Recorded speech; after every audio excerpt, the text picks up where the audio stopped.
Bienvenidos a Secuencial, un podcast sobre cómics. Yo soy Arturo y me acompaña. Mario, Este es un nuevo proyecto que estamos iniciando Mario y yo, que hemos decidido bautizar como Secuencial en honor a esta propuesta de teoría que hace Will Eisner en cuanto a los cómics, que él llama el arte secuencial, por la forma en la que se distribuye el tiempo a través de paneles y viñetas. Un poco de la dinámica que manejaremos aquí es que vamos a leer ya sea un trade paperback, un volumen o una historia por sí sola de algún cómic, ya sea comercial, de superhéroes, de la línea Image, de ese Marvel. No tenemos preferencia sobre una compañía sobre otra. Entonces, lo que queremos es que sea lo más que podamos abarcar y hablar de lo que nos guste sobre todo.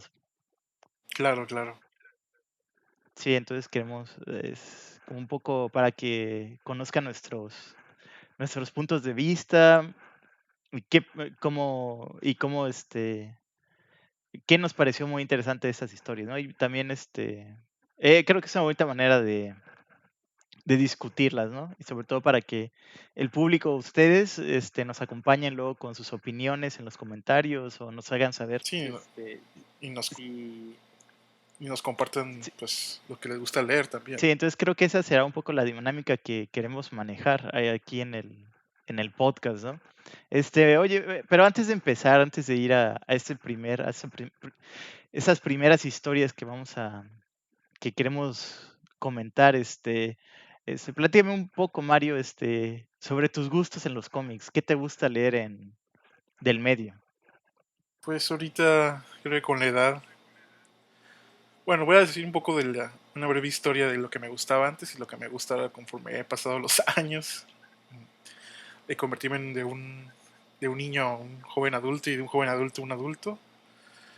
Obviamente como todos, a mí me encantaban, que ahorita consideran esas historias un poco trashy. Me encantaban esos mashups que hacían de DC con Marvel. Del Amalgam Universe. Sí, te ponían así la ficha técnica en la parte de atrás de del cómic, así de, esta es la Thor, esta es la Mujer Maravilla. Y me acuerdo que había un cómic que la Mujer Maravilla podía alzar el martillo de Thor. Y es un sinfín de trivialidades. Pero el que más recuerdo, y es un solo tomo, según yo, es uno que se llama Bruce Wayne, agente de Shield.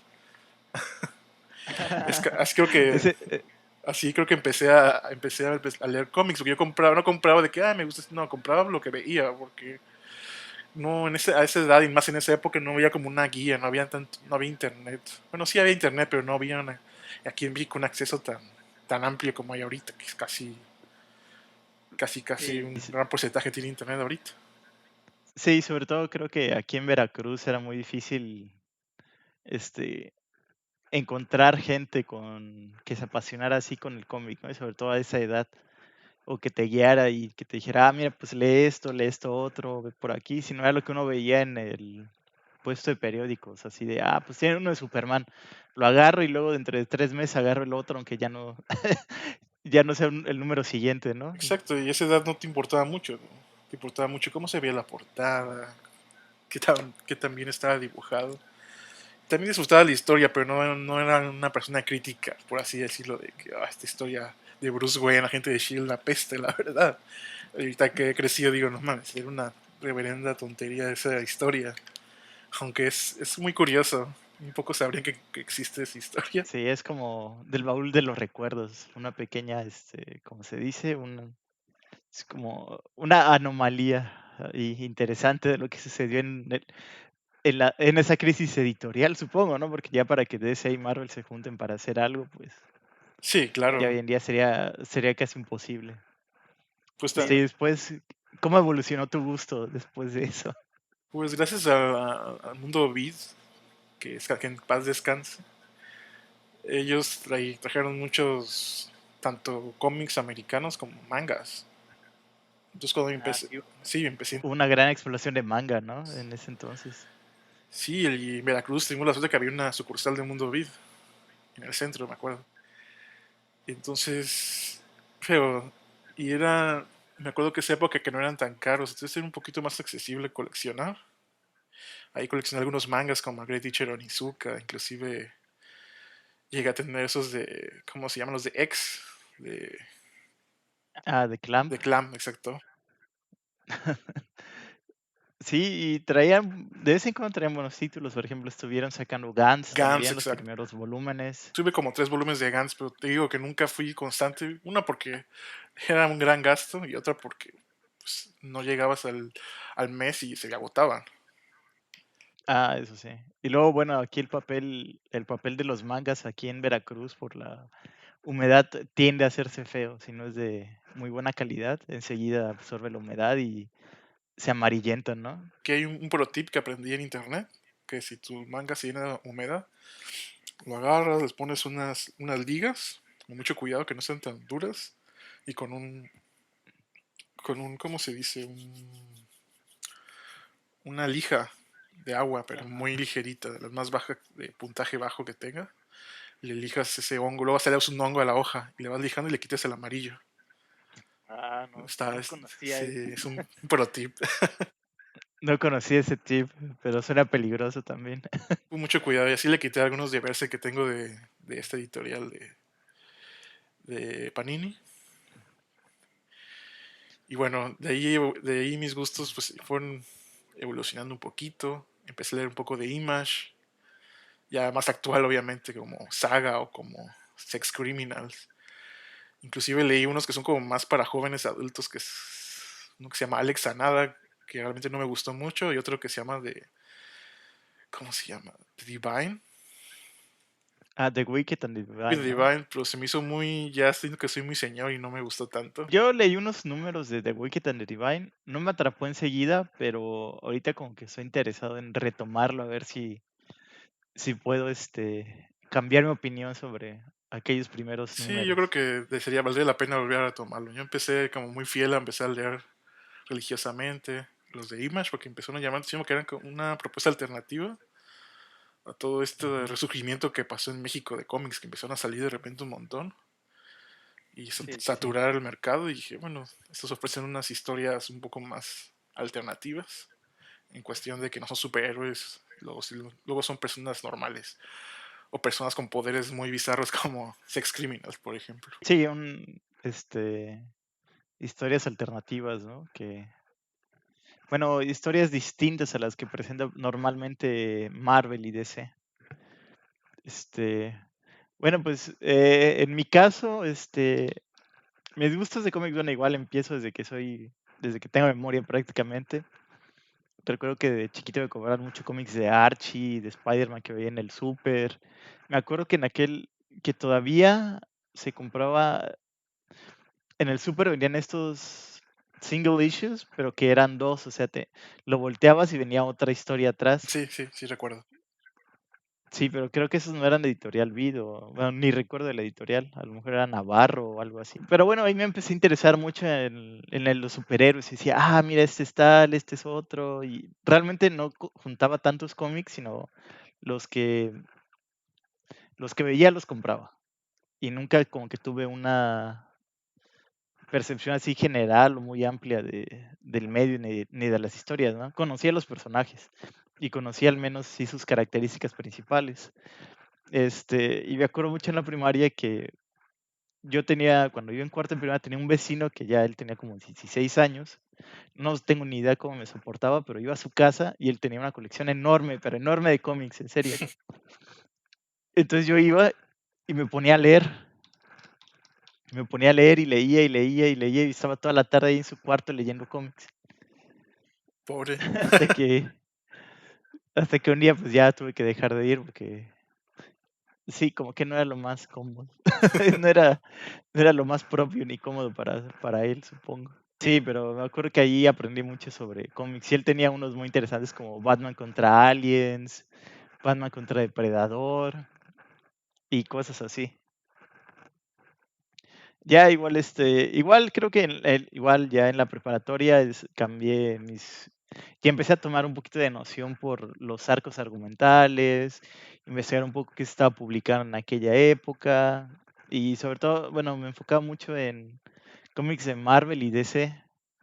Entonces, me llama la atención cómo, cómo realmente había toda una cronología muy extensa y una comunidad, a veces no la más sana, pero en la cual podías intercambiar ideas, ¿no? O si no entendías algo, ellos te contestaban o te intentaban ayudar más o menos para que conocías el contexto de lo que estaba sucediendo. Ujú. Y luego también me acuerdo que en aquel entonces era mucho, estaba el boom de los blogs, esos de Blogspot Blogspot. y WordPress, que subían subían cómics, ¿no? O arcos argumentales de, este es un clásico, este lo escribió tal, y así fue como que también conocí Watchmen, ¿no? Que alguien puso, este es uno de los mejores cómics jamás escritos en la historia.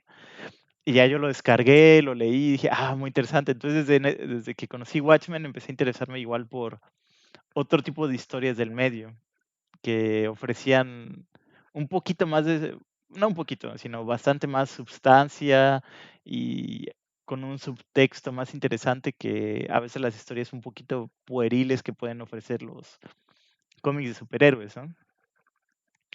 Y ya después, ya estando en la facultad, fue donde me aventuré un poquito más a conocer otras editoriales o cómic más underground, ¿no? Sobre todo gracias a la influencia de Fantagraphics, esta editorial independiente que publica sobre todo cómics muy underground, cómics alternativos y cómics que ya rayan mucho bueno, rayan mucho lo literario, ¿no? Inclusive ya cómics que ya están en mi top 10 han salido de esa editorial. O sea, ellos han publicado a Daniel Clowes, han publicado a Charles Charles Bourne. Burns, ahorita con Emile Ferris, que fue la ganadora del Eisner. Eisner como mejor novela gráfica en 2017 con su libro de My Favorite Thing is Monsters, que para mí creo que ya está dentro de mi top 10 de cómics de, de toda la vida. Es una obra súper interesante y que es un buen punto de partida de qué es lo que nos puede ofrecer el medio, ¿no? Y también creo que este espacio, este podcast, también me gustaría utilizarlo a mí como para proponerles otras historias que son interesantes, que valen la pena leer y no solo enfrascarnos en lo que es Marvel y DC, inclusive Image o Dark Horse, ¿no? Que son editoriales más conocidas porque presentan historias, creo que son accesibles para todos, pero que a veces no nos retan lo suficiente. Claro. Entonces, es lo que también un poco del objetivo de este podcast, ¿no? Como que ampliar nuestros horizontes un poquito más. Por supuesto. ¿Algo más que quieras añadir, Mario, sobre tus gustos en cómics? Sí, también yo tuve mi época de Vértigo, ¿sabes? De Sandman, Watchmen. Pero sí, eso ya fue un poquito mayor. No tuve tanto acceso en la adolescencia. Pero sí, uno cuando ya tiene acceso a internet es una maravilla. La verdad. Yo quedé muy maravillado con Sandman. Fue como cuando empecé a ponerme más serio en la cuestión de cómics. Y Neil Gaiman se ha vuelto de mis autores favoritos, además. De ahí salió todo. Sí, siento que la línea Vértigo en su momento fue como cuando uno conoce la línea Vértigo de principio de los 90 es como ese parteaguas que dices, los cómics presentan también historias muy interesantes, ¿no? Porque es que en aquella época salió el Animal Man de Grant Morrison, Animal Man, claro. tenemos tenemos Sandman, tenemos The Preacher, tenemos Lucifer, que es un spin-off de Sandman, y muchas otras historias muy interesantes que pues son enfocadas al público adulto, pero están en esa línea mainstream que, que es muy accesible para todos. Así es. Entonces, ya podemos empezar con el que vamos a hablar hoy. Sí, sí, sí, ya vamos a entrar de lleno a platicar sobre el trade paperback que vamos a hablar hoy. En este primer episodio, es un cómic de Superman. Es un trade paperback que se titula Superman, What Happened to to the Man of Tomorrow, de Alan Moore. Ese trade paperback recolecta tres historias de Superman escritas por Alan Moore. Y todas son del periodo, o sea, dos de ellas fueron escritas en el 85 y una en el 86. Sí, Mario, ¿tú qué sabes de Superman antes de que empecemos a discutirlo? ¿Te gusta el personaje? ¿Qué opinas de él? ¿Se te hace interesante? Mira, cuando empezamos con el tema del podcast, cuando sugeriste que leyéramos Superman, Whatever Happened to the Man of Tomorrow, como que tuve un poco de dudas porque Superman no es de mis cosas favoritas.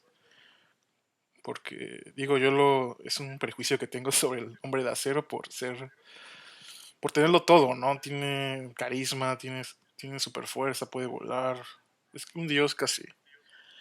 Y siento que a veces son historias escritas por personas como fantasías de poder, ¿no? Que no, que no tienen una imaginación aún más profunda de lo que podría ser alguien con tanto potencial como Superman, que pueden hacer historias increíbles de este personaje. Sin embargo, se van más hacia a los temas de lo que puede hacer sus feats de fuerza en lugar de enfocarse en el personaje como tal, a nivel psicológico, a nivel personal. Sí, claro. Es que bueno, supongo que mucha gente tiene ese prejuicio contra Superman.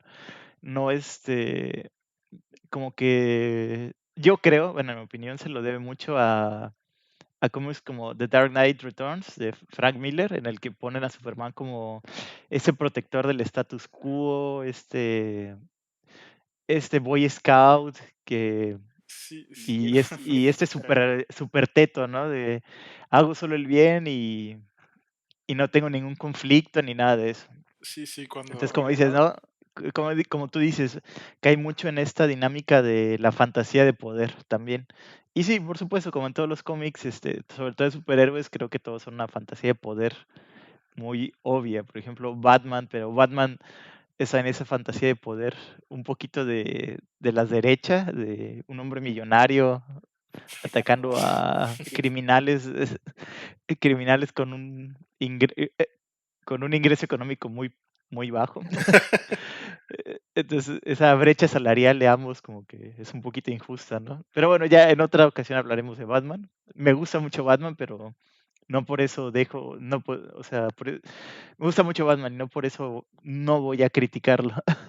No es que no vaya a entre criticarlo, más ¿no? te guste, Hay que más. ser muy crítico en las cosas que a uno le gustan. Pues sí, y en el cascado Superman, o sea, como dices de Frank Dark Knight Returns, yo lo leí, y quieres, o sea, quieres rebelarte contra Superman en ese cómic. Y obviamente Frank Miller lo hace a propósito, por lo mismo. Quieres ponerte del lado de Batman. Sí, exactamente, Y pero sí, sí. igual ese Batman también. Bueno, ya entraremos ya cuando hablemos de Dark Knight Returns, ya Sí, sea para otro podcast. sí, para otro episodio del podcast, de este podcast, y creo que ampliaré un poco más mis pensamientos que tengo sobre ese tomo en específico, ¿no? De qué es ese volumen de Dark Knight Returns. Este, y pues bueno, vamos a empezar a hablar sobre la primera historia que contiene este trade paperback, que es el volumen empieza con What Happened to the Man of Tomorrow, que, o sea, para entrar en contexto, es muy importante conocer la historia que está detrás de esta historia, ¿no? Porque tenemos que es un proyecto, una idea muy interesante por parte del editor que fue Julie Schwartz, quien fue el que editó durante mucho tiempo a Superman, desde finales de la Era de Oro hasta en ese momento, 1985, cuando él propone esta última historia simbólica de Superman. Julie Schwartz quería que, bueno, lo que él propone es hacer una especie de what if, ¿no? ¿Qué pasaría si escribían la última historia de Superman? Entonces él quería hacer eso. Y para escribir esa historia, él tenía pensado que Jerry Siegel, co-creador de Superman, escribiera estos dos números, ¿no? Porque la historia está compuesta por dos números, para que hubiera como ese cierre simbólico entre el de la era de plata de Superman. Pero desgraciadamente, por problemas legales que siempre tuvo DC con Siegel sobre quién era el dueño de los derechos del personaje, nunca se pudo llegar a un acuerdo. Entonces, Julie Schwartz acudió con la persona que en ese momento estaba en boca de todos, que era Alan Moore, y le propuso a Alan Moore le propuso que si él quería escribir la historia, Alan Moore aceptó, muy emocionado porque él tenía ganas de escribir el personaje, que claro, previamente ya lo había hecho, ¿no? Pero esta idea de darle un final a la era de plata le pareció muy interesante, muy atractivo para él. Quien escogieron para dibujar estos dos números fue Gore. Kurt Swan, quien también él había desde casi comienzos de los 50, fue quien dibujó durante mucho tiempo a Superman, ¿no? Y prácticamente él redefinió la imagen del personaje. ¿Y en las tintas quién está? En las tintas tenemos a George Pérez, que bueno, él en ese entonces estaba en su top game, que ya había, o sea, con los New Teen Titans, y en los siguientes años iba a iniciar este run de Wonder Woman, que es de los más icónicos del personaje. Al igual que Kurt Schwaffenberg, que él, si bien nunca había entintado un número de Superman como tal, había trabajado para otros personajes de la familia del personaje, Supergirl, Superboy, y todas esas cosas. Entonces es muy interesante este contexto, ¿no? De la historia de What Happened to the Man of Tomorrow. O sea, este final hipotético que tendría el Superman de la época de oro y de la época de plata. Sí, bastante Sí. interesante. Entonces, Mario, ¿nos quieres contar de qué trata Claro, claro. Es una What pequeña, Happened? una breve sinopsis de lo que es el cómic de Whatever Happened to the Man of Tomorrow. Bueno, todo inicia de que llega pasan 10 años después de que te dan a entender que Superman ya no está. No te dicen si está vivo o muerto, pero simplemente te dicen que ya no está. Pasaron 10 años. Entrevistan a Lois Lane y Lois Lane empieza a contar todo el contexto de lo que pasó el día que Superman, bueno, los días más bien que Superman desapareció, o se esfumó, o se murió. El caso es de que Superman estuvo mucho tiempo fuera en el espacio, interesó Lois, y al regresar se da cuenta que varios villanos empiezan a atacar, pero de una manera muy viciosa, como no se puede, como no se ve en ese tipo de cómics de la época de plata o de oro. Y Ujú. empiezan varios villanos ya conocidos, como el hombre kriptonita, que personalmente yo no lo conocía, el Bizarro y ¿quién más? Lex Lex Luthor, Luthor, Brainiac. Brainiac. Empiezan a hacer ataques un poco oscuros. También el Toy, ¿cómo se llama? Toyman. Toyman Toyman y y Prankster, de Prankster. Personajes muy icónicos de la época actual, pero también de la época de oro y de plata. Empiezan a hacer cosas ¿cómo diría? Que no son características para esa época y para sus personajes. Entonces aquí empiezas a apreciar que, que este cómic realmente lo está escribiendo Alan Moore. Sí, claro. Entonces, Superman, al verse sobrepasado por todos estos ataques a su persona, que en uno de esos ataques descubren la identidad secreta de Superman, o sea, todos sus amigos ya saben que es Superman, entonces ya basta, y decide irse a la fortaleza de la soledad, se lleva a sus cuates, a Lois, a Lana, a Jimmy, entre otros amigos, y es cuando Brainiac ataca con su plan maestro, ataca con varios villanos, como la Legión de Supervillanos, el Hombre Kryptonita, Brainiac, que Se me faltó decir que Brainiac toma el control de Lex Luthor, es un títere Lex Luthor ahorita, y se comienza como un asedio a la fortaleza. Hay personajes que mueren muy oscuramente, de manera Ajá. muy perturbadora, Muy cruel, ¿no? muy De cruel manera muy cruel. en ese asedio, aunque a veces muy cruel y al mismo tiempo muy fuera de lugar y uh, muy contrastante con lo que fue la época de plata. Y, bueno, el caso es de que para no hacerlo más largo esto, Superman termina por... el verdadero villano era... ¿Cómo se llama este villano que no puedo pronunciar? No, es Mr. Brick, ¿cómo se llama? Es que tiene un nombre muy difícil de pronunciar, bueno, al menos en español, ¿no? Que es Bueno, lo ponemos en el Briggs video. y... Bueno, el caso es de que él era realmente el que estaba detrás, el que movió todos los hilos de la historia.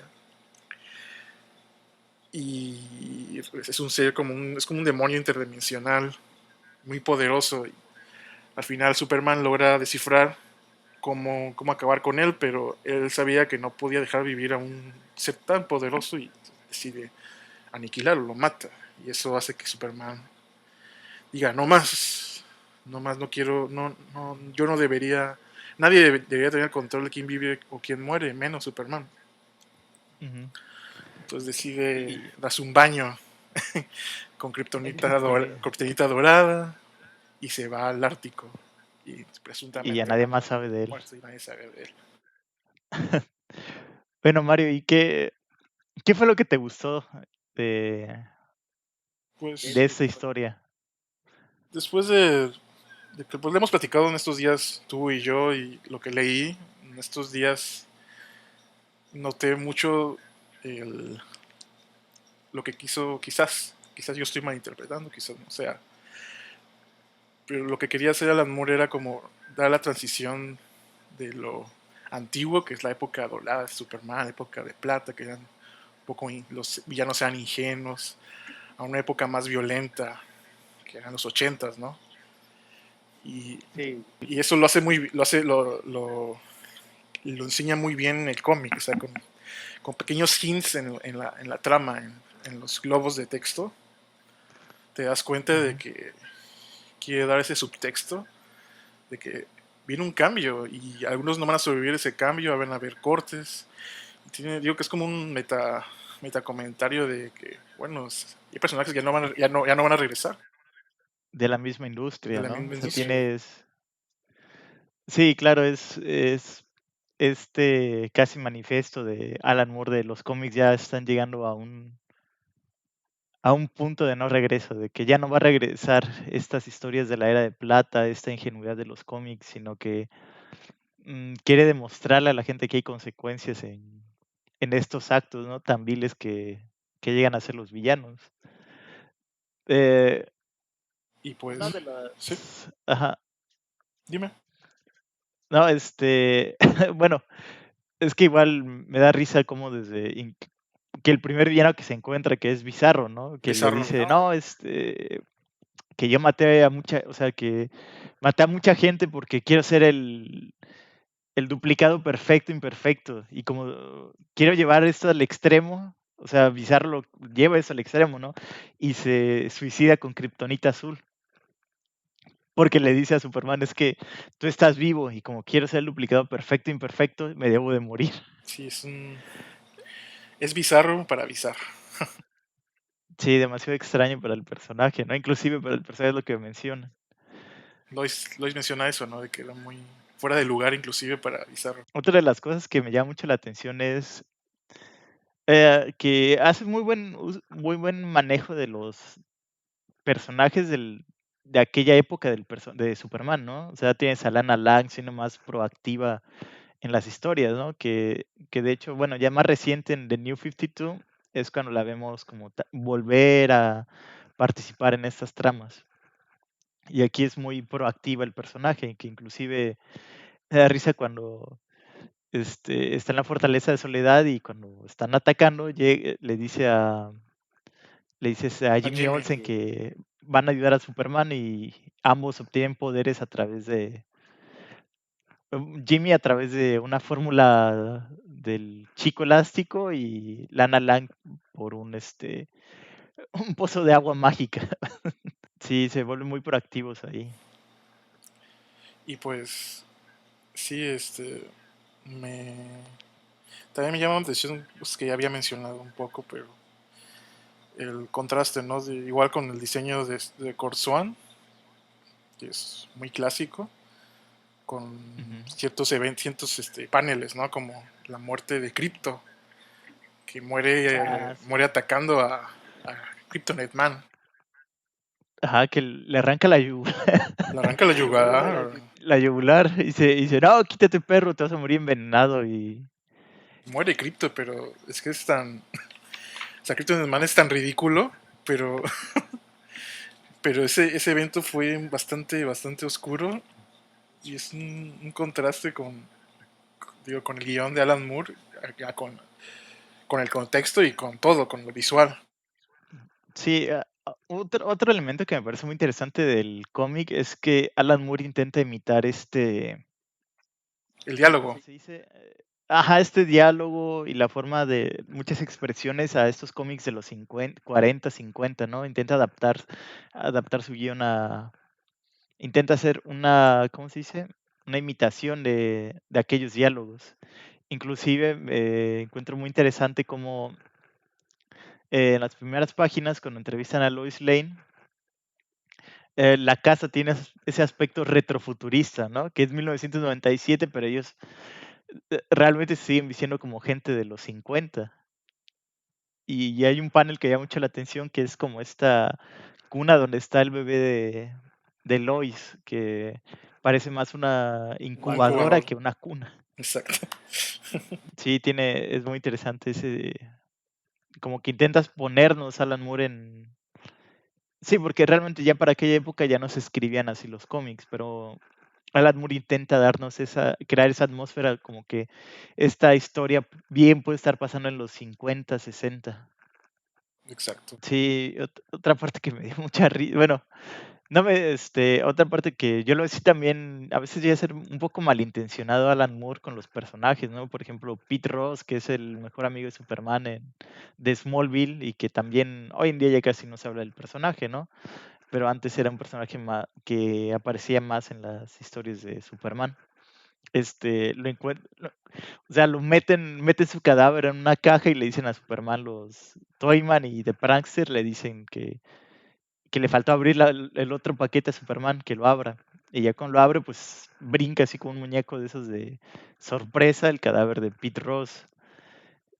Y ya Superman pues se enoja y va a confrontar a estos dos villanos. Sí, digo, perdón que me repito, pero me da risa el panel que va Superman y ya puedes ver quién está detrás de eso. Es un seres totalmente patéticos. O sea, no los ves como homicidas, y pero al mismo tiempo cometieron, o sea, tortura y asesinato.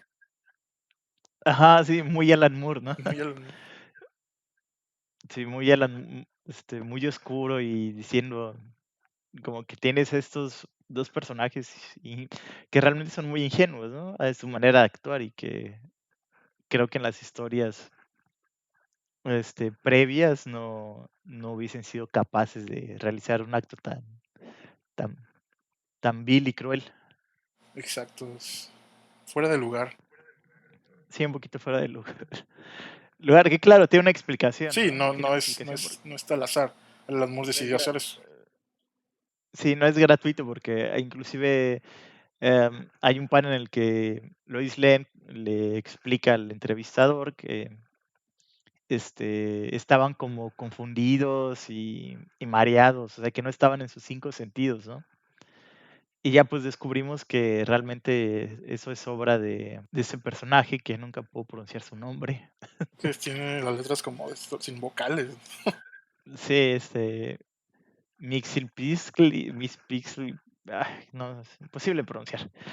Bueno, que es este personaje que también es un personaje muy, o sea, que es también era un personaje muy ingenuo, así que venía de la quinta dimensión, tenía un gorrito gracioso y llegaba a ser más o menos lo que llegaba a ser como enemigo de Superman era más bien alguien que hacía travesuras y ponía en ciertos predicamentos al personaje, pero nada más, ¿no? Y me da risa cómo toma aquí Alan Moore esta idea de que pues, son seres de una dimensión distinta, o sea, y que nosotros realmente no entendemos, ¿no? Un poquito Lovecraftiano todo este asunto con el personaje, que ya él, y que le dice a Superman, ¿no? El problema de ser inmortal es que, o sea, te aburres. Dice que cómo pasó los primeros 2000 años de su existencia haciendo nada, que ni siquiera se movía, y los siguientes 2000, que empezó a hacer cosas buenas, y ya para los siguientes 2000 se empezó a hacer travesuras, y ahora iba a empezar a hacer cosas malas, ¿no? Entonces, pues tienes este ser hiperpoderoso que realmente está haciendo, ¿cómo se dice? Está dispuesto a cometer las acciones más atroces, inimaginables, ¿no? Sí, inclusive lo que dice es básicamente lo que estaba pasando, lo que iba a pasar a continuación después de que del cambio de tiempos, ¿no? Lo que había dicho antes. O sea, ese diálogo que dice el nombre impronunciable, Ujú. de que se va a volver malo y se van, las historias se van a hacer más reales, más crudas. Sí, y que es ahí donde entra, me gusta mucho hay un diálogo que dice Superman, ¿no? Bueno, en el que agarra y dice que, o sea, que él mató, o sea, que nadie tiene el derecho de matar, no Mixpiclic, no Superman, y especialmente no Superman, ¿no? Bueno, Y y que eso es como ese punto de partida del personaje como para decir que no, que ya no es, como que ya no es necesario, que después de hacer eso, o sea, que una vez que ese acto de asesinar rompe todo lo que había propuesto el personaje, ¿no? Todo lo que simboliza ese personaje. Y que en películas más recientes como The Man of Steel dices, ah, bueno. O te pasas todo eso que simboliza el personaje por las nalgas, Zack Snyder. y lo que me gusta de lo que escribió Alan Moore es de que a pesar de que ya todos lo conocemos, que acabó realmente con un final feliz para Superman, ¿no?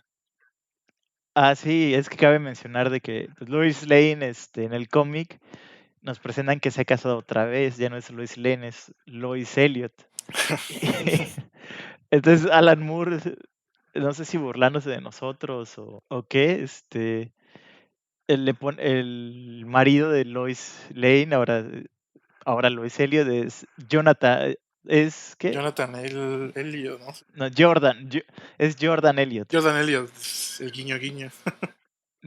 Jordan Elliot, que realmente es Superman, ¿no? Que sobrevivió que salió por la puerta trasera de la De la fortaleza. fortaleza de la soledad y salió sano y salvo. Y lo que me da risa es que también esto es muy Alan Moore, ¿no? Porque cuando el entrevistador le pregunta que si no le molestaba que estuviera hablando del ex de Lois Lane, de Superman, él dice, no, no, él no era nada especial, ¿no? Los que nosotros, los que somos los verdaderos seres somos nosotros, la gente ordinaria, el obrero, y empieza a sonar el himno comunista, ¿no? El himno de la Unión Soviética. Y que igual es de las primeras páginas del segundo número, donde inclusive Lois le dice a Jordan, ve a ver a Jonathan, o sea, Jonathan Kent, ujú, que es un guiño también al papá de Superman. Es como esta referencia que pone ahí Alan Moore. Sí, y acaba muy esperanzador con el hijo, o sea, el hijo Jonathan, que resulta Ah, que sí. también tiene poderes, porque está jugando con un carbón y lo vuelve un diamante, nada más de manipularlo, que obviamente es por su fuerza. A mí me da risa también el personaje del Lex Luthor, que empieza igual con un plan muy propio de aquella época, ¿no? De que va a buscar a Brainiac y Brainiac lo va, para que lo ayude a vencer a Superman.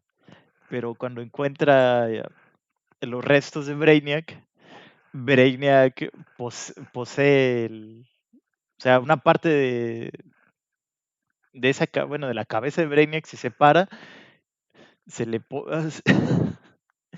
se le incrusta a Lex Luthor en su cabeza y empieza a tomar control de él, ¿no? Entonces me da risa en los paneles como cómo está sudando y empieza a gritar que no, no. Y ya la cara de angustia y de dolor, ¿no? Igual muy contrastante con cómo Lex Luthor estaba buscando a Brainiac, ¿no? Para que lo ayudara. O sea, con una actitud más propia de la época de plata y... Creo que el Lex es el único que queda como un ingenuo, porque, bueno, solo la parte donde, si quieres cuentes esa parte que le pasa al final del Lex Luthor.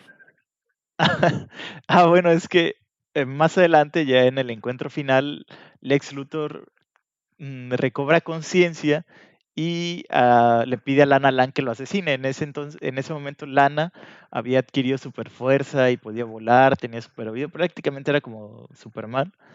Entonces Lex Luthor le pide que lo asesine, ¿no? Porque Brainiac lo está controlando y no quiere seguir siendo una marioneta y ya Lana le da un caratazo en el cuello y lo mata, que igual es una muerte muy cruda para el personaje. Exacto. De mis paneles favoritos es el de la página 34, la página Splash, Ajá. que es Superman llorando. Esa splash page del final del primer Sí, desde el número, primer ¿no? número. Y una, me gusta mucho visualmente, obviamente.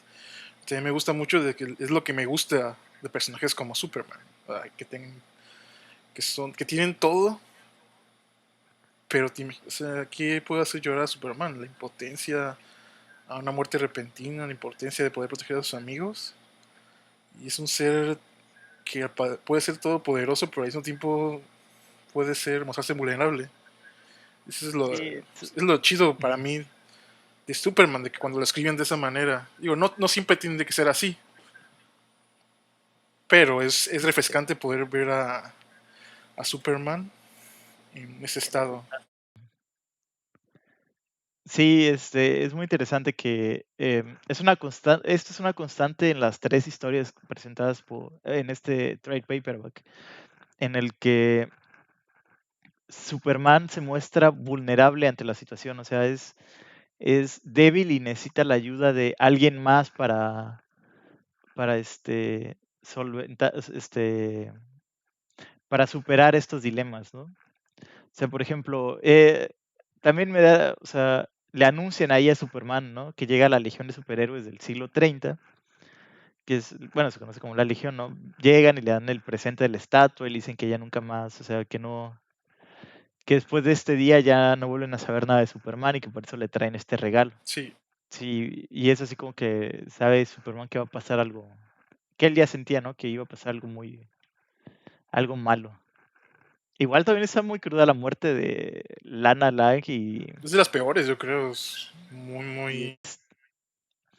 y Jimmy Olsen, ¿no? O sea, es muy crudo, ¿no? Que llega, como le quitan los poderes a Lana, se acercan a darle la mano, pero le electrocutan y se muere. Y Jimmy Olsen intenta ir o sea, a tomar venganza y lo mata Brainiac por la espalda.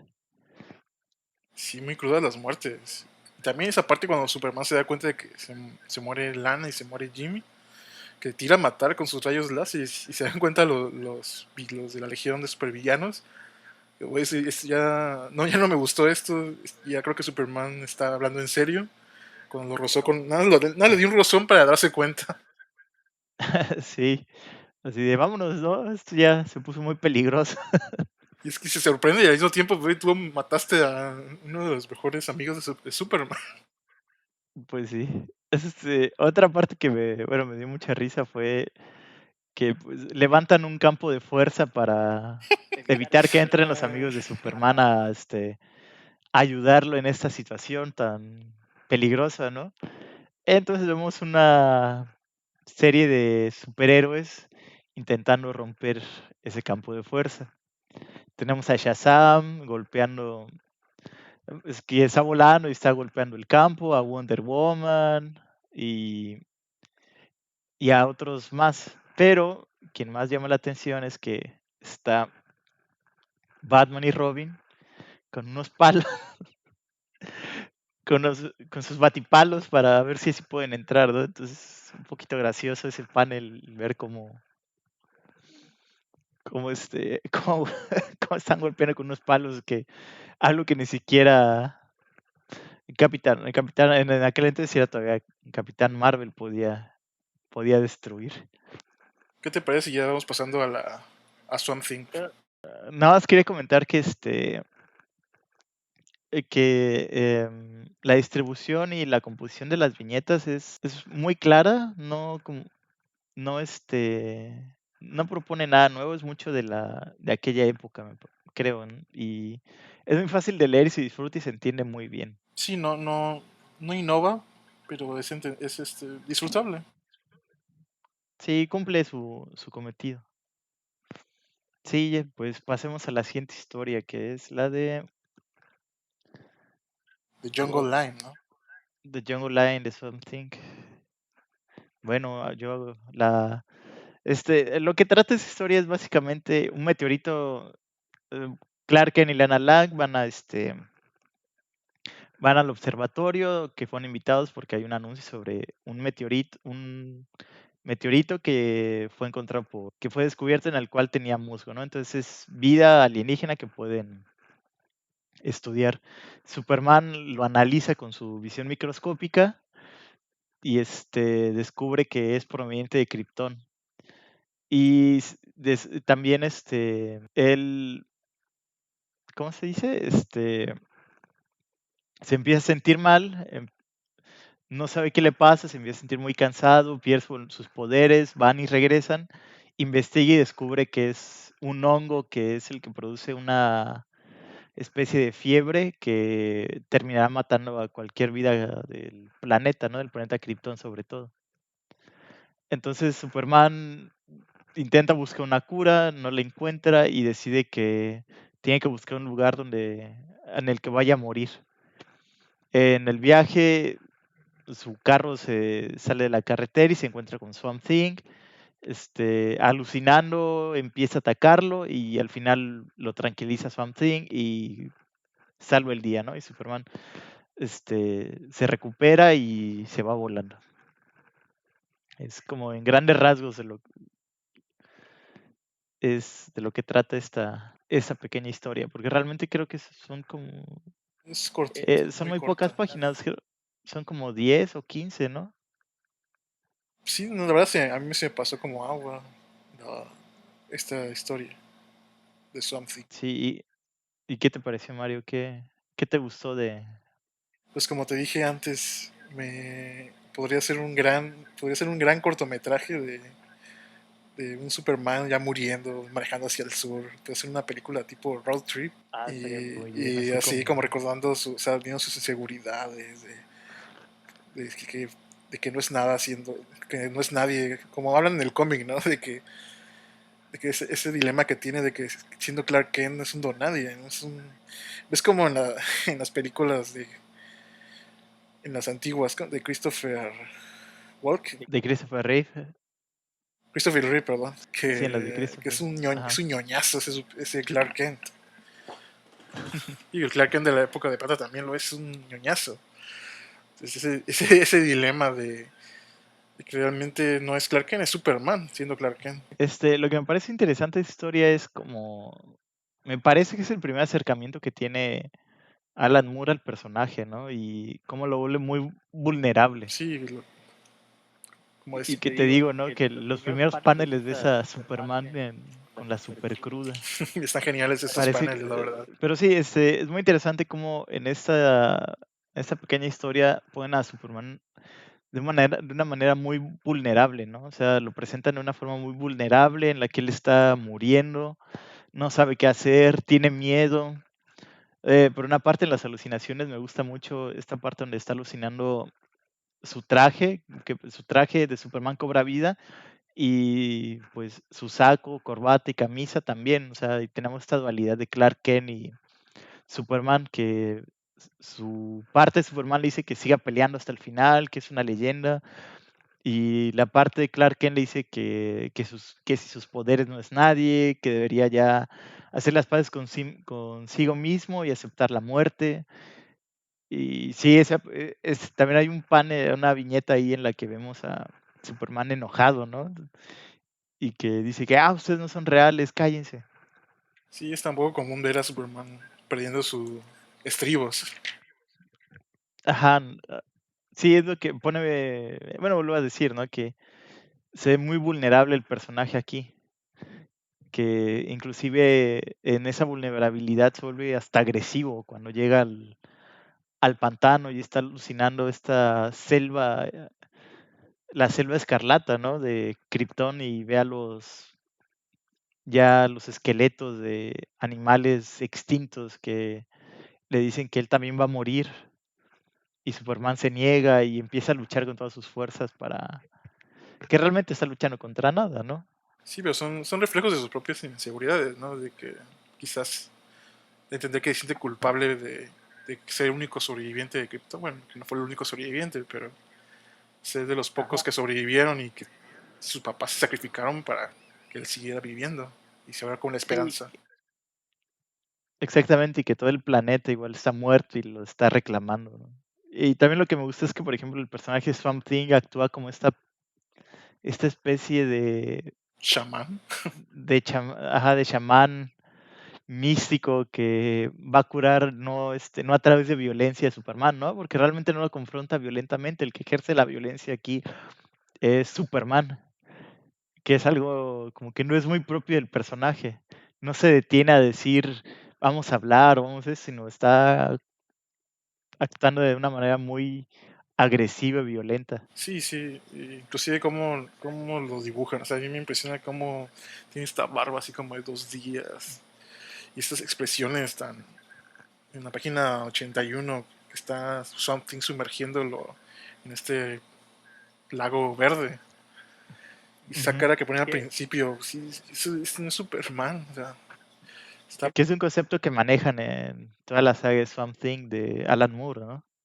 El verde, que es esa comunión de la naturaleza y que está conectado a este Swamp Thing. Ujú. Sí, y me gusta mucho esta resolución de que no hay golpes, o sea, se resuelve todo diciéndole a Superman como que se tranquilice, se calme y descanse. Sí, Y al final lo logra, ¿no? O sea, se duerme y se recupera. sí, no es una historia de acción, es más como introspectiva, de, de que poder encontrarse y poder encontrar como la paz interior en ese momento. Ujú, porque lo único que le iba a salvar era eso, ¿no? Descansar, acostarse, pero algo le decía que siguiera peleando. Sí, bastante, bastante interesante esa historia, que muy cortita.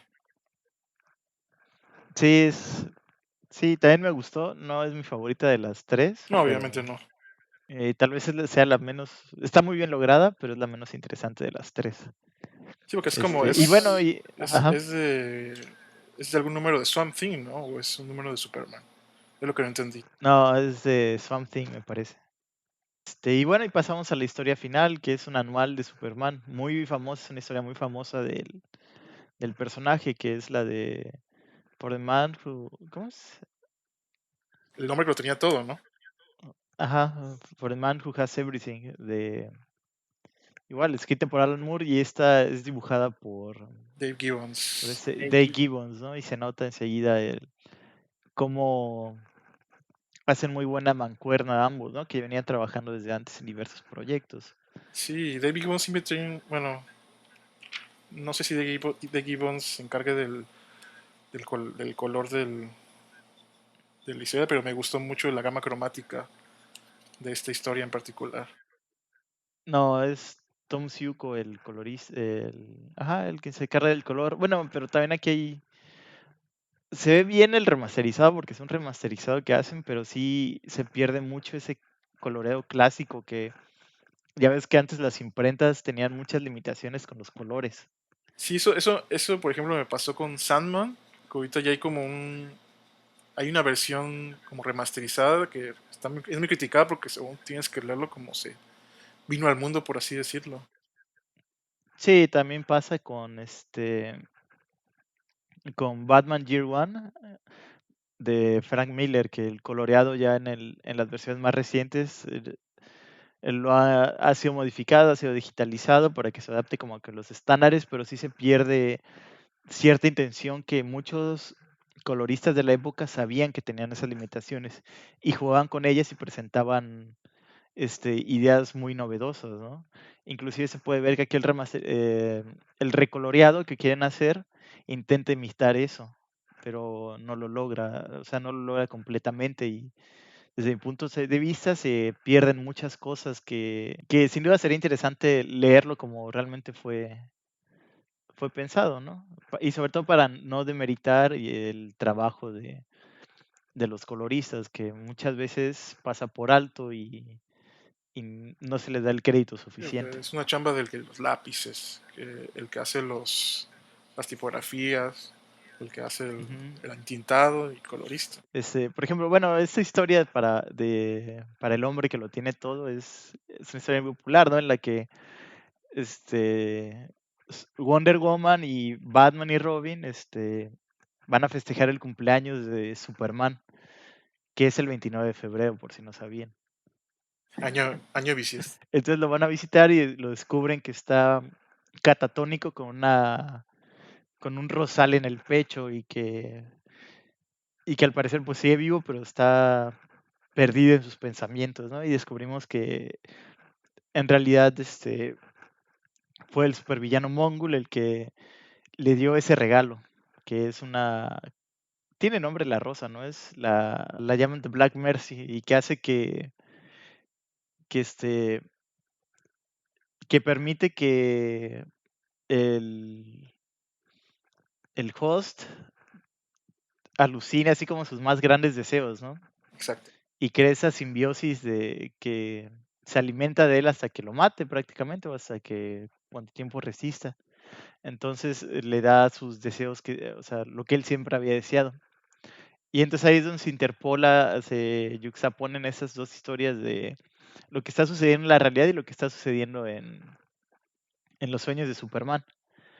Que, y que conforme avanza la trama, Superman se va a dar cuenta de que realmente no es o sea, que ese sueño de tener una vida normal en Krypton, si este no hubiese explotado, se va dando cuenta de que es falso, gracias a a todo lo que está sucediendo a su alrededor en la realidad, ¿no? Sí. Y al final ya se enfrentan, logran quitarle la rosa a Superman, se enfrenta Superman a Mongul, pelean y logran derrotar al villano en turno. Entonces, lo interesante de esta historia es lo que sueña Superman, ¿no? Sí, Es como empieza muy, antes de que lleguen Wonder Woman y Batman y Robin, es como este idílico de que Superman llega del trabajo y llega ya cansado, entonces como que nada más quiere ver a su esposa y espera que sus hijos estén dormidos, ¿no? Pero lo reciben con una fiesta sorpresa. sí, es muy. Sí, creo que es de lo mejorcito de los tres por eso, porque es es igual que es como un what if de Superman en Krypton. Que la verdad es una vida muy aburrida la que lleva. Siendo que es un geólogo, ¿no? En este. Ajá, sí, o sea, es contrastante, ¿no? O sea, Superman en esa vida tranquila que lleva en Krypton y que tiene su familia, tiene dos hijos y todo eso, él es un geólogo, o sea, alguien que revisa piedras, vaya, y que estudia piedras. Claro, en la realidad la geología es una ciencia muy interesante y eso, pero en comparación con alguien que tiene aventuras, vuela por los cielos, sí, super fuerza y eso, pues queda un poco... Sí, es como si fueras cualquier profesión, ¿no? Digo, comparada con Sí, Superman. o sea, comparada con lo que es Superman. Y otra cosa que me da mucha risa aquí es lo facho que es Llorel, ¿no? Un fascista. Me impresiona cómo ha sido tan atemporal que hasta este 2020 que se encaja en la perfección esta historia, ¿no? Parece casi el Make Krypton Great Again.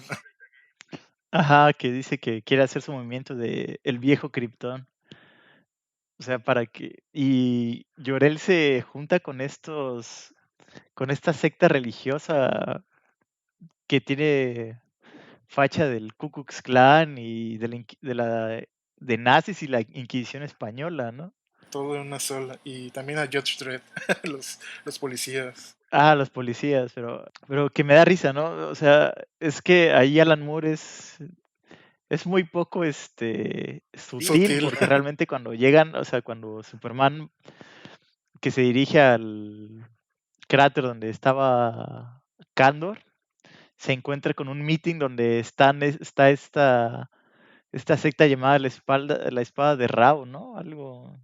Sí, que es como, digo que es como Ku Klux Klan. Ajá, ajá, entonces esta procesión que llevan con espadas quemándose, o sea, creo que es muy poco sutil Alan Moore en esta situación. Y que claro, también el enfrentamiento político en el que queda ahí atrapado Superman, ¿no? Porque o sea, tienes que también están el otro extremo a la espada de Rabo, que son los que piden los de la zona fantasma, los que están en contra Sí, de que exista ese castigo es que como, ellos mencionan que está mortal, que es la zona fantasma, ¿no? sí, es como si fuera tortura para ellos. Aunque no sufran, pues estás encerrado de todas formas. Sí, o sea, ellos dicen que son como abolicionistas de la zona fantasma, pero que realmente es otro grupo que es de extrema, ¿no? O sea, que ataca a la prima de Superman solo por ser de la familia de su padre, que fue el que que creó la zona fantasma. Y pues sí, como dices, ¿no? Los policías sí se ven muy George Dredd. Y que parece que Dave Gibbons ya había dibujado a George Dredd, ¿no? Creo que sí, creo que ahí está su inspiración. Ajá, entonces me da risa como el papá de Superman ahí, diciendo cosas como que antes no había drogas, no había nada y que todo estaba bien. Y Superman le dice, ah, yo creo, al parecer tú querías que se destruyera Krypton. Sí, pero lo que a mí me impresiona es cómo Superman sueña, o sea, sus sueños son tan políticos, ¿no? Y, y son muy políticos y además de que como refleja su, su razón de que Krypton realmente nunca debió de existir, o sea, tuvo que haber, su destino era llegar a la Tierra, entonces está, esto que es una inseguridad que tiene todavía con Krypton como en el cómic de Swamp Thing, que Ujú. se refleja mucho, ¿no? Mucha duda de que por qué, o sea, por qué estoy aquí, no se salvaron, y cuando sueña con Krypton sueña, y ese es su mayor deseo, ¿no? Que no se haya destruido y termina siendo una pesadilla, aunque eso puede ser efectos de estar, ajá, de estar rosa, ajá, exactamente. ¿Cómo se dice? Ajá, esas inquietudes que tiene Superman que de no tener el poder de actuar, ¿no? Porque es completamente vulnerable en su sueño, no tiene superpoderes, no puede ser, es una persona más.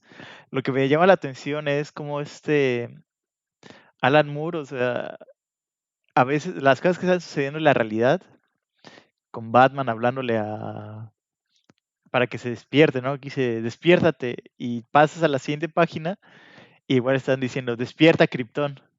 Entonces, como ciertos diálogos van teniendo van afectando el sueño de Superman.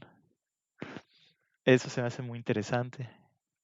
Sí, inclusive lo que me gusta mucho de, de la parte cuando va al cráter de Kandor con su hijo, sabiendo que podría o no ser real, y dice que no es real y Ujú. es como la fortaleza de Superman, ¿no? Este Mongul de hecho lo dice, de que cuando Superman se libera, este, Ajá. dice, es como si, o sea, liberarte de ese sueño es como cortarte un brazo, ¿no? Sí, sí. O sea que debió haber sido muy difícil para él superar eso, ¿no? Saber que era un sueño. Lo que me parece muy interesante también es que el cráter de Kandor me recuerda mucho a la escena este número de Watchmen donde el Doctor Manhattan viaja a Marte, ¿no? Para estar lejos de toda la gente. Sí, esa Me vibra. da esa vibra. Sí, pues claro, es escrita por las mismas personas y que es muy curioso porque, por ejemplo, este es 1985. lo más probable es que Alan Moore ya esté planeando y escribiendo The Watchmen y que al año siguiente se publique en 1986. Es lo que se nos olvidó un poco mencionar de las historias pasadas, de la historia pasada, sobre todo la primera, que la de Whatever Happened to the Man of Tomorrow. Ahí me parece muy interesante que tenemos muchas historias importantes en el mundo del cómic, sobre todo en el mundo del cómic mainstream. Tenemos The Watchmen, tenemos The Dark Knight Returns, Daredevil Born Again, y el año siguiente llega Batman Year One, y en el 88 llega The Killing Joke. O sea, un punto de partida en el que nos están diciendo, está acabando esta era de plata y están empezando una nueva forma de ver a estos superhéroes, ¿no? Sí, exacto. Y, y este, y esa historia de Alan Moore da el banderazo, es ese banderazo simbólico de eso es lo que viene. Sí, por eso creo que tiene Es- una gran relevancia histórica, por lo menos el primer número, que está dividido en dos, el de Whatever Happened to the Man of Tomorrow. Relevancia Sí, de cambio, como cambio de época, ¿no? Como dices, pasa la bandera, o la antorcha, como quieran decirlo, a esta nueva ujú, época más greedy de los cómics, ¿no? de los cómics, sí, claro. Algo que me gusta mucho es también la composición de las viñetas.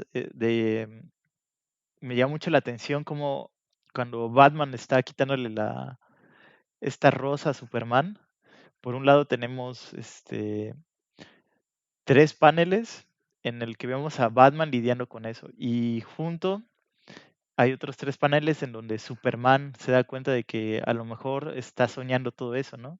Y se está despidiendo de su hijo. Entonces, como se va intercalando, me parece muy bien cómo logra ese efecto de lo que está pasando en la realidad y al mismo tiempo está soñando Superman. Entonces se lee de manera muy interesante. Inclusive uno de los que más me gustó, como lo que dices, fue la parte donde Robin le avienta esta rosa a Mongul y el Ujú. panel Mongul, o sea, lo que pasa en la realidad y lo que pasa en lo que piensa, es como que en el momento que él piensa que mató a Robin y le arranca la cabeza a Superman, pero esa división me gustó mucho, como dices. Se ve muy Ujú. Sí, dramático en el, el Mongul, lo que piensas, aunque para el espectador no es tan no es tan sorpresivo, pero sí es interesante. Creo que más en esa época que no se experimentaba tanto con paneles.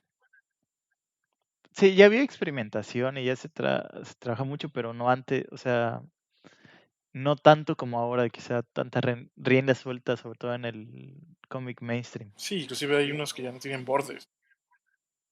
Sí, una parte, algo que me gusta mucho es cómo la tipografía se, estos efectos sonoros muchas veces los incorporan en la viñeta, ¿no? Por ejemplo, cuando Superman le pregunta a Robin que quién le hizo eso y Robin dice, no, pues el tipo grande amarillo que está golpeando a Wonder Woman, y ya dice, y como grita Mongul Superman, ¿no? Y como la tipografía asemeja, como que quiere salir de la viñeta, ¿no?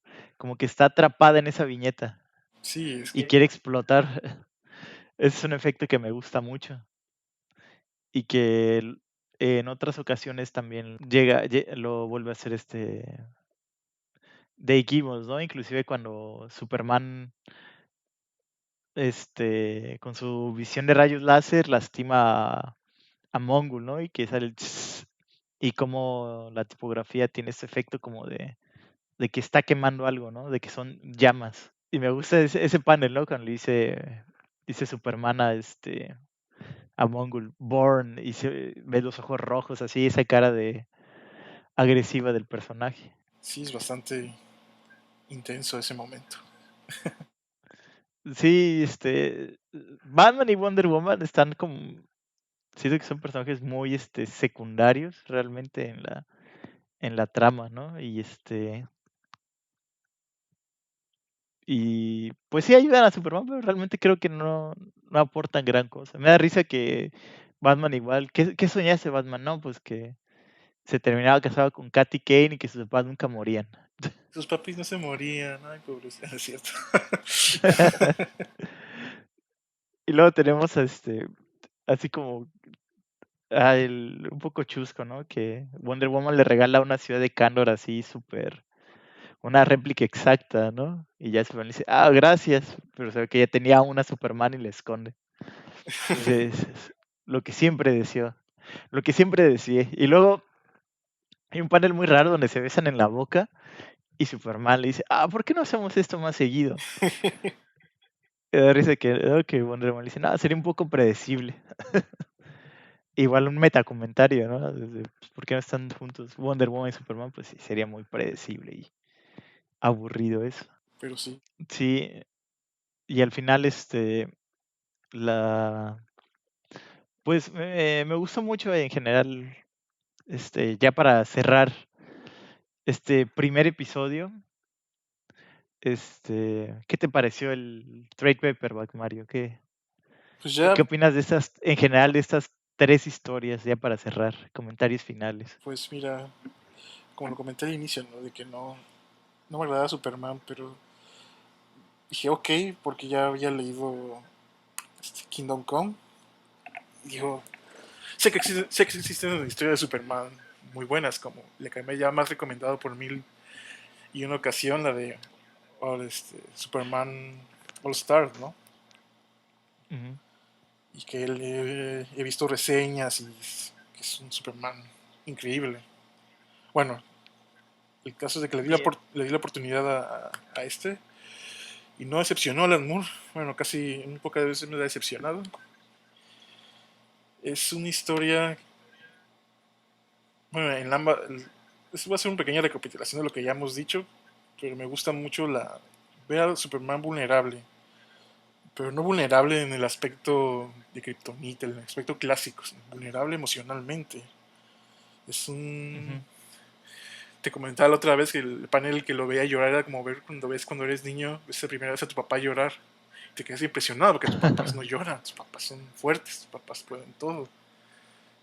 Ujú. Y verlo de esa manera y que no está siendo vulnerable físicamente, pero no tiene el control de esa situación. Al no tener el control, al ser un hombre que siempre tiene el control, que puede escuchar a no sé cuántos millas de distancia y que puede ver todo, no puede controlar eso, no puede controlar que sus amigos mueran, no puede controlar que él mismo no puede llegar a morir. Entonces es refrescante ver. Y también fue como parte va de poder conocer de esta historia, ¿no? De la parte histórica Del personaje. del personaje y de los cómics en general en DC. De todo ese trastorno de que crean esta historia para darle un cierre. Y creo que a mí mis historias favoritas son como cuando realmente tienen un cierre. O sea, son historias que Alan Moore, Autoconclusivas. sí, y que Alan Moore tuvo la ventaja de poder darse ciertas libertades para hacer este cierre a este personaje de la época de oro y de plata. Y me gustó mucho que me hizo investigar y ver por qué fue importante para el nuevo inicio, el reinicio de Superman. Sí, ya con el Man of Steel de John Byrne, ¿no? Exacto. Que cambia unas cosas y añade otras, quita más. Todo esto que ya hemos hablado de subtexto, de cómo Alan Moore mete unos pequeños metacomentarios ahí en el cómic que habla de la Ujú. evolución, ¿no? De esta época inocente a esta época un poco más real, más ruda, más oscura, más visceral. Sí, sí. Y, Ujú. eso es en cuestión del primero, que es el principal, es el principal de este trade paperback. Y que por sí no es la mejor historia es la de Mongol, por todo por todo este what if de Este sueño que tiene ese Superman, ¿no? sueño con Krypton, ¿no?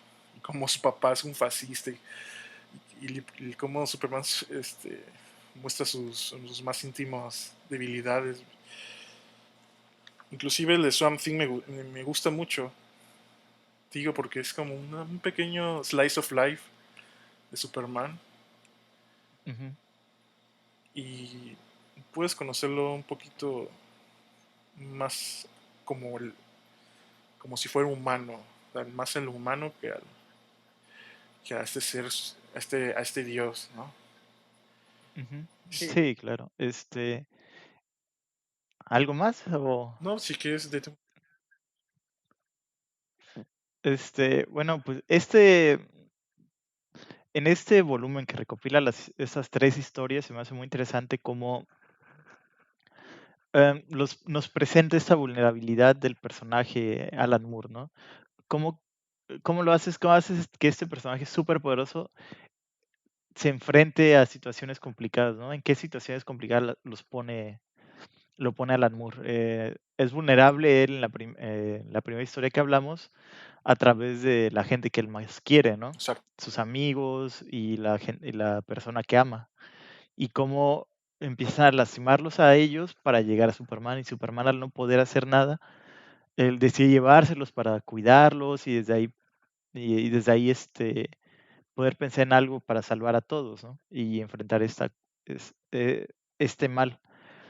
Igual, o sea, su momento más vulnerable ahí es cuando él asesina a alguien, cuando Superman asesina a este ser de la quinta dimensión, que él sabe que es muy poderoso, pero que pero que no tiene otra opción más que matarlo para que no vaya haciendo el mal por todos lados.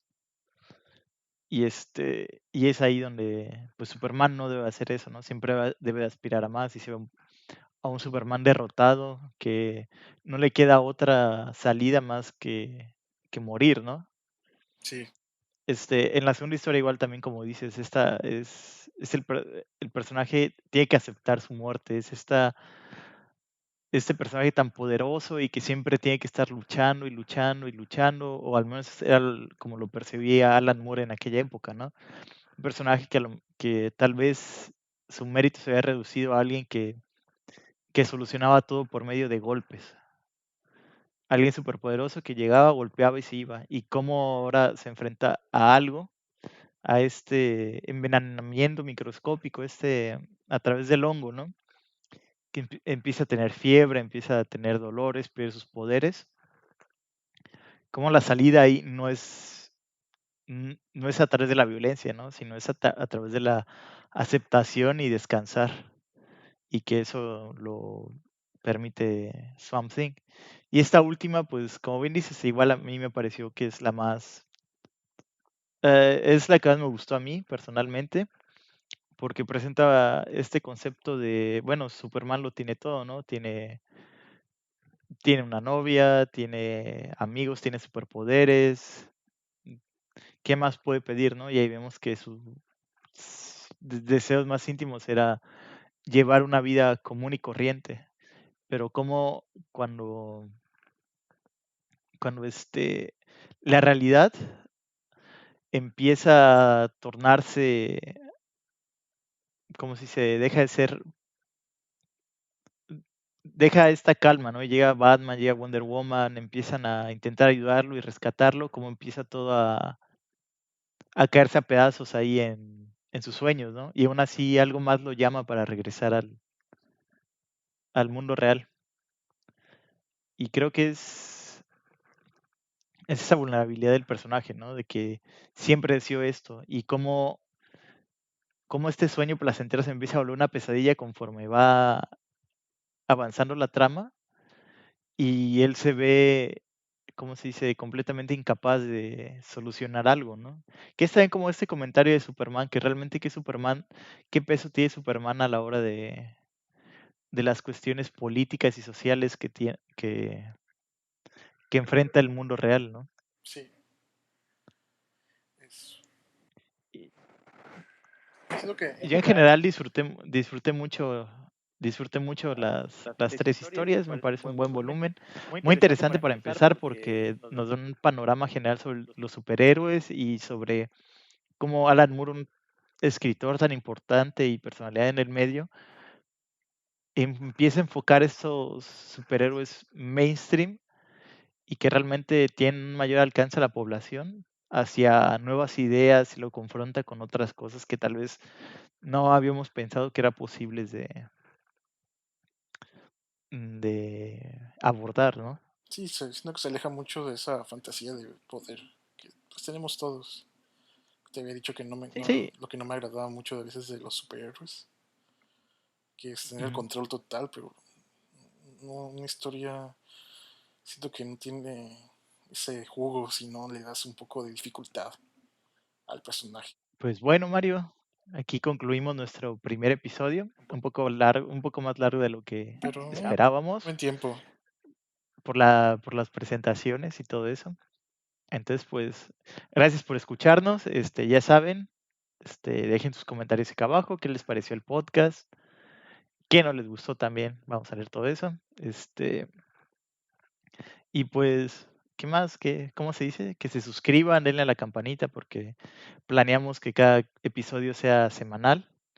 Y para el próximo episodio tenemos planeado hablar de Batman Año uno de Frank Miller, otro parteaguas en el mundo del cómic. Entonces, pues, muchas gracias y nos estamos viendo. Hasta luego, todos. Suscríbanse.